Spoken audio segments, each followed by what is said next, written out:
Obviously, kind of coming back to this film, after so many years, what are the kind of starting points when it comes to kind of creating new songs, and what kind of fits with the? Well, the starting point is who's the director and the writer, and then how do I fit into that, and then we have a meeting and talk about the director's vision, and then where the new songs might go, and then I can begin to interact with that. Obviously, the first time around with Little Mermaid, we were deeply, deeply involved with conceiving how music would carry the story, and to the point where Howard said, no, we don't want Sebastian to be a stuffy English crab, we want him to be a Caribbean crab. I mean, the amount of changes that simply came off of that. Now coming back to it after the animated, after the Broadway show, after TV ice shows, I don't know how many mediums it'd been in, and to have it be a film directed by Rob Marshall, I get to stand back and just say, how can I help? And with the kind of songwriting, are there kind of quite a few ideas that get discarded before you kind of land on it? Yeah, absolutely. I have a big garbage pail, sort of metaphorical garbage pail next to my keyboard when I'm writing. Just throw it. And I like to have my collaborator in the room if possible, so we can play with ideas together. And then I try to live with the ideas and let them marinate, and then we shape them, and then we rewrite them, and rewrite them, and rewrite them, and we, and maybe we throw that out and start again. I don't think we had to do that on any of the songs in this one. I think once we had a toehold, they held.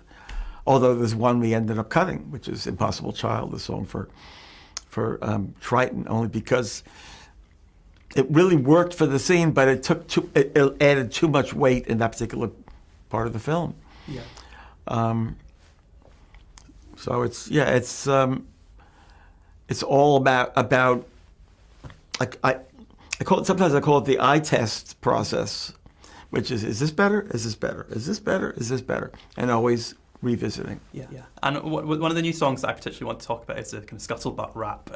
You can really feel, Lin-Manuel Miranda's influence in there really as well. How did that kind of come together? I gave him a lilting Caribbean tune to set, and he used that instead of setting that actual melody.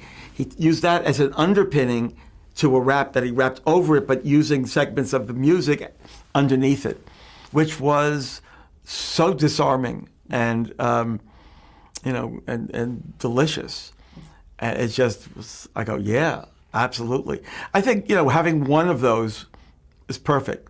I think if I had done two songs with rap in it, we might have not. This was just, and it was the right characters to do it as well, with Aquafina and Daveed Diggs. Yeah. And in terms of the kind of classic songs from the original as well, what in terms of kind of seeing them reimagined in a new way on the kind of big screen, are there any particular moments that stood out to you kind of watching the finished version? Yeah, of course. There are all tons of them, and I like them all. And there's a reason for any of the adjustments we made from what was in the animated to this film. But that's the process we want. We want to be in. I would, if somebody said, you know what, Alan, we're going to take exactly what you did in the animated and do it again, just like here, it would not be like, oh, great. I'd be like, that's not a good idea, because we had that. So, no, I crave the adjustments. And then finally, you mentioned the song for Javier Bardem that didn't make it into the final cut. Do you kind of hope that we still get to see that song? Well, you will. Yes, I absolutely do. Absolutely, yeah. I mean, they're all my children. I love that one as much as the other songs. And he did a wonderful job.